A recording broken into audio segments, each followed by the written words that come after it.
ब्रह्मा और विष्णु महेश ये तीनों भगवान शंकर से ही प्रकट हुए। रुद्र शक्ति भगवान जो मूल शिव है, जैसे देवी भागवत में वर्णन आता है कि स्वयं पहले भगवान कृष्ण से मूल भगवान कृष्ण और आराधनी शक्ति, उनके द्वारा फिर ब्रह्मा विष्णु और कृष्ण और राधा पता नहीं कितने बने।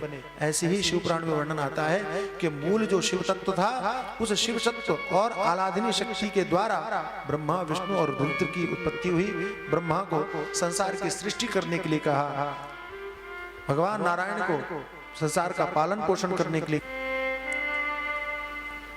तब करते करते और तब क्या किया, तो ब्रह्म चिंतन किया। चक्रे मुनि समाधिम तम अहम ब्रह्मेति यत्र, वेदांत तत्व का चिंतन किया, मैं ब्रह्म हूं, यह चिंतन किया। वो कुछ पाने की अभिलाषा से ध्यान नहीं कर रहे थे, वो तो अध्यात्म चिंतन करते हुए ध्यान कर रहे थे। इंद्र घबरा गए, उनको लगा कि ये सिद्ध हो गए तो कहीं ऐसा ना हो कि हमारा स्वर्ग चला जाए। कामदेव को भेजा उनके मन को मोहित करने के लिए।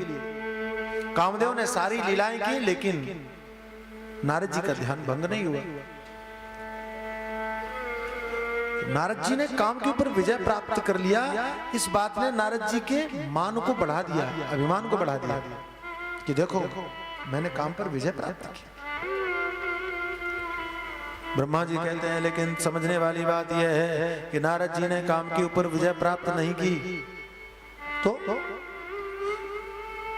यहां वर्णन ऐसा आता है, अत्रैव शंभुनाकारी सुतपश्च स्मरारिणा अत्रैव दग्धास तेनाशु कामो मुनि तपोपः। आपने कहानी सुनी होगी, जब भगवान शंकर समाधि में बैठे हुए थे, देवताओं ने अपने कार्य की सिद्धि के लिए कामदेव को भगवान शंकर के पास में भेजा था।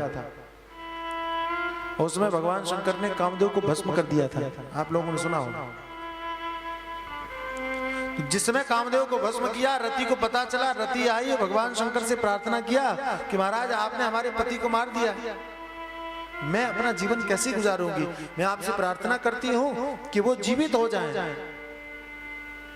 तो शौनकादि ऋषियों से सूत जी कहते हैं, रति की प्रार्थना सुनकर के भगवान प्रसन्न हुए। भगवान शंकर ने कहा कि तुम्हारे जो पति हैं वो जीवित तो हो जाएंगे, लेकिन इस क्षेत्र में जहां मैं अभी बैठा हूं, इस क्षेत्र में उनका प्रभाव जीवन में कभी नहीं होगा। और संयोग से देवर्षि नारद जी जो तप कर रहे थे, वो वही स्थान था जहां भगवान शंकर ने कामदेव को भस्म किया था। आई बात समझ में? चूंकि भगवान शंकर ने कह दिया था कि कामदेव का यहां प्रभाव नहीं होगा, और नारद जी उसी जगह पर बैठ के तप कर रहे थे। कामदेव आया तो नारद जी को काम का प्रभाव ही नहीं हुआ, और नारद जी ने समझ क्या लिया कि मैंने विजय प्राप्त कर लिया। तो हुआ था भगवान शंकर के वरदान के कारण या शाप के कारण, लेकिन नारद जी ने उसे अपने से जोड़ करके और अभिमान कर लिया। ये तो गलत था। यहां कहने का तात्पर्य एक और है कि संसार में आप अगर साधना करते हो, भजन करते हो, ध्यान करते हो, और अगर सिद्धि हो जाए तो आप ऐसा मत समझना कि आपके प्रयास से हुआ। आप समझना कि कहीं ना कहीं उसमें परमात्मा की शक्ति की ही देन थी कि हम जीवन में सफल हुए। आपके मन में अभिमान न पैदा हो, इसके लिए भगवान ये कथा कहते हैं। नारद जी ने काम के ऊपर विजय प्राप्त किया। अच्छा देखो, किसी चीज पर विजय प्राप्त करने का अर्थ है कि आप उसके मालिक हो गए, ठीक है? लेकिन यहां तो उल्टा हो गया। कामदेव के बाद, कामदेव पर विजय प्राप्त करने के बाद, और इनके मन में काम ही बस गया। अब वो काम ही की चर्चा कर रहे हैं। रामचरितमानस में तो तुलसीदास जी ने तो कमाल का वर्णन किया, कमाल का, कि जहां कहीं जाते थे तो देवर्षि नारद जी भगवान के नाम का कीर्तन करते थे, नारायण नारायण का कीर्तन करते थे, राम राम का कीर्तन करते थे। लेकिन जब काम पर विजय प्राप्त करने के बाद में गए तो रामचरित नहीं सुनाए, मार चरित, उल्टा कर दिया। मार यानी कामदेव, राम यानी भगवान, और मार यानी कामदेव। तो रामचरित्र नहीं कहा है, वो आदमी बड़ा है, या काम पर विजय प्राप्त करने के बाद चर्चा काम की करता है वो आदमी बड़ा है। नारद जी ने अपनी साधना से, अपनी विजय से उन्नति नहीं की, अवनति, पतन हुआ, गिर गए। भगवान का ध्यान करते थे, काम का ध्यान करने लगे। शास्त्र तो ये कहते हैं जहां राम तहां काम नहीं, जहां काम नहीं राम। तुलसी दो नहीं रह सके, रवि रजनी एक ठाम। जहां राम तहां काम नहीं, जहां राम नहीं काम। क्या है? जहां राम तहां काम नहीं, जहां काम नहीं राम। तुलसीदास जी कहते हैं कि दो चीजें एक साथ नहीं हो सकती, रवि रजनी रात और सूर्य दोनों एक साथ हो सकते कि सूर्य का भी दर्शन हो, रात के नजारे भी देख सके। संभव है कि रात के तारों का नजारा भी दिखाई पड़े और सूर्य का प्रकाश भी नजर आए? जैसे ये संभव नहीं है, ऐसे राम और काम दोनों एक ही जगह में हो संभव। अच्छा एक छोड़ो बात है, ये तो बड़ी बात हो गई कि राम और काम दोनों एक जगह नहीं हो सकते। मैं आपसे एक बात पूछता हूँ कि आप ये पुस्तक देखिए, ठीक है, और ये पुस्तक देखिए, दोनों एक साथ देखिए, देख सकते हैं? देख सकते हैं? दोनों एक साथ पढ़िए, एक साथ पढ़िए। लेकिन ऐसा होता नहीं है, आप दोनों एक साथ पढ़ने का मतलब समझ, ये भी पढ़ लिया, ये भी पढ़ लिया, ये भी पढ़ लिया, जल्दी जल्दी करेंगे, दोनों आंखें दोनों तरफ जल्दी जल्दी घूमेंगी। लेकिन आप हमको एक बात बताइए, एक साथ में दोनों चीजों को पढ़ा जा सकता? आपकी आंखें दो हैं, एक आंख से ये पढ़ लीजिए, एक आंख से ये पढ़ लीजिए, संभव है? हो सकता है? नहीं हो सकता।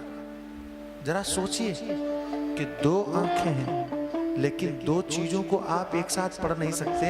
मेरे भाई मेरी माताओं, तो फिर ये बताओ कि जब दो आंखों के होने के बाद एक साथ में दो चीजें पढ़ ही नहीं जा सकती, तो एक मन के होने के बाद दो दो चीजों का चिंतन एक साथ कैसे हो सकता है? मन तो एक है, मन दो है कि एक है? उद्धव जी गए, गोपियों को सिखाया, और उद्धव जी ने ज्ञान की बात कही, गोपियों ने एक ही बात कही, उद्धव मनन भय दस एक हुतो गयो श्याम संग को राधे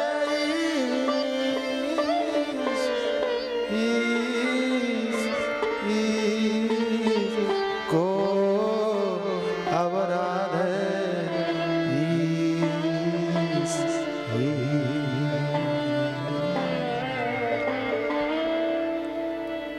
उद्धव मन 50 नहीं है कि ये भी कर लो ये भी कर लो, एक मन है। तो कहा उससे हमारी ज्ञान की बात सुन लो। तो गोपियां कहती नहीं हो पाएगा। क्यों? बोले एक जो था वो कहीं चला गया, कोई लेके चला गया, हरण कर ले गया। ऐसी ही एक मन है और उस एक मन को आपने भगवान के पास भेज दिया, राम के पास भेज दिया, तो काम के पास वो मन कहाँ रहेगा, कैसे जाएगा? संभव नहीं। इसलिए सारा प्रयास यही समझने में होना चाहिए। नारद जी नहीं समझ पाए, कह रहे हैं काम पर विजय प्राप्त कर लिया। मैं कहता हूं काम से हार गए। विजय प्राप्त करने का अर्थ सिर्फ ये नहीं है कि काम से मोहित नहीं हुए, लेकिन ये क्या कम मोहित होना था कि भगवान का भजन छूट गया? ये हारे तो गए। ध्यान रखना, संसार में जीतने से भी व्यक्ति पराजित होता है। संसार में विजय भी हार के समान है और अध्यात्म में हार भी विजय के समान है। वहां हारोगे भी तो भगवान की और ललक लगेगी, भगवान का स्मरण और बढ़ेगा। आपने साधना किया, ध्यान किया, भजन किया, चिंतन किया, लेकिन भगवान नहीं आए, पराजित हो गया, तो क्या होगा? ललक और बढ़ेगी कि नहीं, अब कुछ और तरीके से करें। ये जीत है। वहां प्यास बढ़ती है, वहां पिपासा बढ़ती है, और संसार में अभिमान बढ़ता है जो कि गिरा देता है। नारद जी को अभिमान हो गया।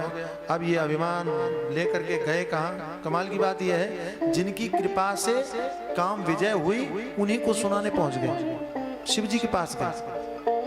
किसी ने पूछा कि शिव जी के पास में नारद जी क्यों गए, तो कहा शिव जी को उन्होंने अपना प्रतियोगी समझ लिया। प्रतियोगी का अंग्रेजी क्या करेंगे, कंपटीटर क्या बोलते हैं, कंपटीशन करने वाला, कॉम्पिटिटर है ना, प्रतियोगी। क्योंकि शिव जी ने काम को जलाया था और इन्होंने विजय प्राप्त कर ली, तो कहा वहीं जाएं जो अपने आप को बड़ा समझते हैं, काम आ रहे हैं। तो अपना बड़प्पन दिखाने के लिए शिव जी के पास में पहुंचे। वाचमेव अनुगुत्रा भी हरे रे के विशेषतः भगवान शंकर के पास में पहुंचे और जाकर के अपनी बात कही कि महाराज देखो मैंने काम पर विजय प्राप्त कर लिया। अभिमान पूर्वक ये दिखाने की कोशिश किया आप कितने भी बड़े हो, आपको विजय तब प्राप्त हुई जब आपने काम को जला दिया, लेकिन हम देखो कितने बड़े, हमने जिंदा भी रखा हो, हमारा कुछ नहीं बिगाड़ सकता। भगवान मुस्कुराए, समझ गए कि हमारी माया ने इनके चित्त को भी भ्रमित कर रखा है। भगवान शंकर मुस्कुराते हुए बोले, प्रसन्न मुख से बोले, कहा कि ये बात हमको तो सुना दी है, लेकिन कभी चर्चा चलने पर भी, और भगवान नारायण से मत कहना, विष्णु से मत कहना। शिव पुराण की इस कथा का गोस्वामी तुलसीदास जी ने पूरा अनुवाद किया है, सुंदर अनुवाद किया। प्रबला भाविनी कर्म गतिर्गेया विचक्षणौ न निवार्या जनैकेशित अपीच्छा सैव शांकरी। कहा चर्चा चलने पर भी, और ये बात कहीं भगवान नारायण से मत कहना। नारद जी के मन में तो दूसरा भाव पैदा हो गया, बोले शिव जी इसलिए मना कर रहे हैं क्योंकि अभी तक कामार्य के रूप में अकेले प्रतिष्ठित थे, मैं अपनी बात कहूंगा तो मेरा नाम हो जाएगा, इनको जलन हो रही है, इसलिए इन्होंने रोका है और नहीं मानी बात। शास्त्र हमेशा कहते हैं कि जब कभी भी आप संतों की, गुरुजनों की, बड़े लोगों की बात आपको गलत लगे तो समझ लेना आपका जरूर कहीं बुरा होने वाला है। नारद जी को बात बुरी लगी, ब्रह्मा जी के पास गए, वहां भी जाके सुना दिया। ब्रह्मा जी ने भी समझाने की कोशिश किया, लेकिन नारद जी को समझ में नहीं आया। भगवान नारायण के पास में गए। भगवान नारायण तो विलक्षण है, भगवान शंकर की माया से परिचित भी है। जहां नारद जी को देखा तो उठ करके सम्मान स्वागत करने लगे। तीर्थो हम तो तब आ गए, महाराज आप आ गए तो हमारा घर पवित्र हो गया। भगवान कहते हैं नारद जी से कि आप आ गए तो हमारा घर पवित्र हो गया। और सुनाइए क्या समाचार है। इन्होंने सारी बातें कही तो भगवान ने कहा कि महाराज आप तो सिद्ध हैं, आप जिसके ऊपर कृपा कर दो उसको काम क्रोध नहीं छूते हैं। आपने अगर विजय प्राप्त कर ली तो कौन सी बड़ी बात हो, और अभिमान बढ़ा दिया। क्यों? तो शास्त्र ऐसा मानते हैं कि भगवान अपने भक्त को बचाने का प्रयत्न करते हैं। भगवान के मन में आता है कि इसके मन में अगर कोई दोष आया है तो उस दोष को खत्म कर देना चाहिए। अगर कहीं अंकुरित बीज दिखाई पड़े, कांटे का अंकुरित बीज दिखाई पड़े, उसको उसी समय उखाड़ के फेंक देना चाहिए।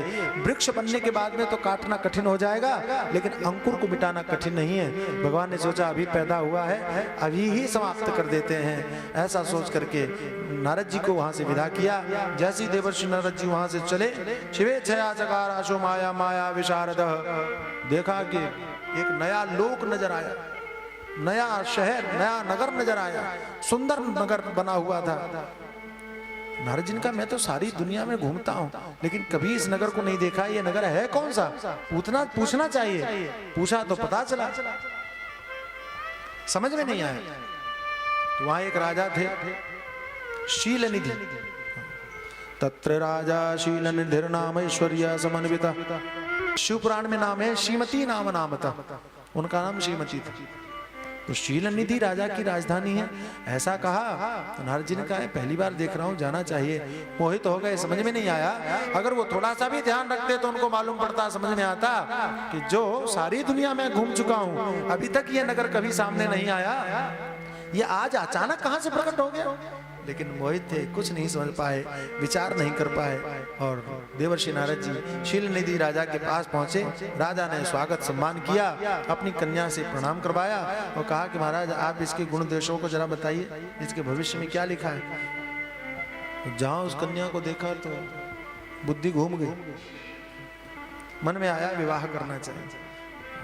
भजन जन पूजन करने के बाद में कुछ हासिल नहीं हुआ अब तक, और अब तो कैसे भी ये कन्या मिलनी चाहिए, विवाह करना चाहिए। और जब हाथ की रेखाएं देखी तो चकित रह गए। यह जो वरय सो अमर सो हुई, है ना। इसका जो वर्ण करेगा वो अमर होगा। अब देखो बुद्धि का भ्रम देखिए कि साफ साफ लिखा है कि इसका जो इसको जो ये जिसको वर्ण करेगी, ये जिसके साथ में विवाह करेगी वो अमर होगा। तो कहने का तात्पर्य यह है कि जो अमर होगा उसी के साथ इसका विवाह होगा। और अमर कौन है? भगवान के अलावा कोई और है नहीं। तो समझना चाहिए, नारद जी को मालूम करना चाहिए कि अरे ये तो भगवान की शक्ति है, ये भगवान को ही वर्ण करेगी। लेकिन यहाँ तो बुद्धि भ्रमित हो गई। तो यही जो वरई अमर सो हुई, इस बात को उन्होंने उल्टा समझ लिया। उन्होंने क्या समझ लिया कि ये जिसका वर्ण करेगी वो कोई भी हो वो अमर हो जाएगा। यानी अमर भगवान को पति बनाएगी ऐसा ना समझ करके जिसको पति बनाएगी वो अमर हो जाएगा, ये उल्टा ज्ञान हो गया। मोहित होकर के नारद जी ने ये तो बातें कहीं और कुछ और बना बना करके बोल दिया। जब भ्रम होता है तो आदमी कुछ बनाने का ही काम करता है अथवा बनने का ही काम करता है। और सुना करके अब वापस आए, मन में विचार करने लगे कि क्या करूं कि ये कन्या मुझे प्राप्त हो जाए। चित्ते विचिन्त्य स मुनि आपनयाम कन्यकाम कथम, आपनयाम कन्यकाम कथम, ये कन्या मुझे कैसे प्राप्त हो, यही विचार यही चिंतन करने लगे।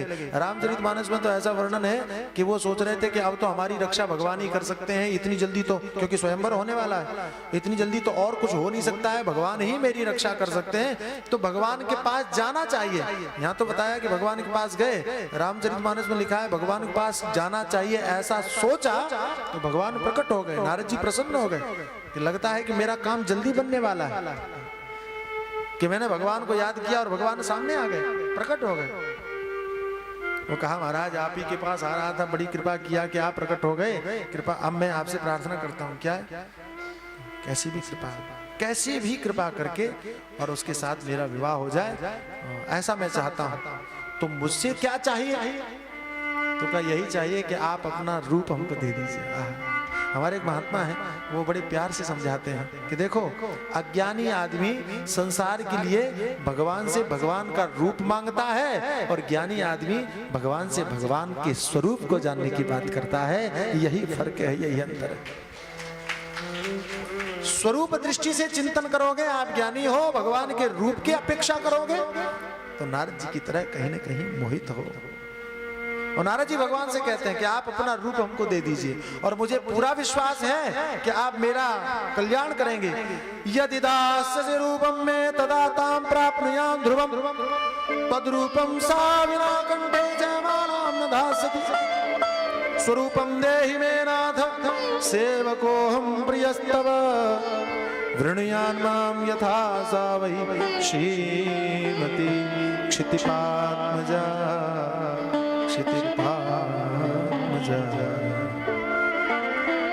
मैं आपका सेवक हूँ, आपका दास हूँ, आपका भक्त हूँ, आप मेरे ऊपर कृपा करो, क्योंकि अगर आपका स्वरूप मुझे नहीं मिला तो वो जयमाला मेरे गले में नहीं डालेगा। तो स्वरूपम दे, आप अपना रूप हमको दे दीजिए और मुझे विश्वास है आप मेरा हित करेंगे। तो नारद जी ने कहा आप मेरा हित करेंगे। और भगवान ने क्या कहा? स्वस्थ देशम मुने गच्छ करिष्यामि हितम तव। ये नहीं कहा कि मैं तुम्हें रूप दूंगा। भगवान ने कहा नारद जी सुनो, जिसमें तुम्हारा परम हित होगा वो मैं करूंगा। हित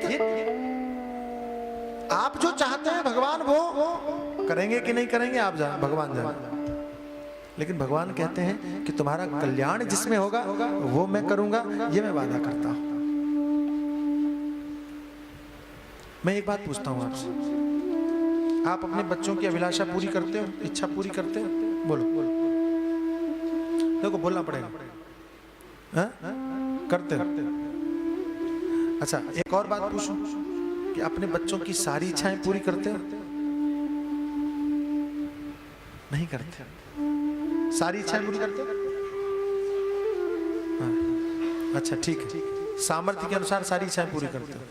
और अगर बेटा आपसे सिगरेट की मांग करे कि पापा मुझे सिगरेट चाहिए कि शराब चाहिए, आप उसकी इच्छा पूरी करेंगे? और सिगरेट खरीदने का सामर्थ्य तो सबका होगा, नहीं होगा, है ना?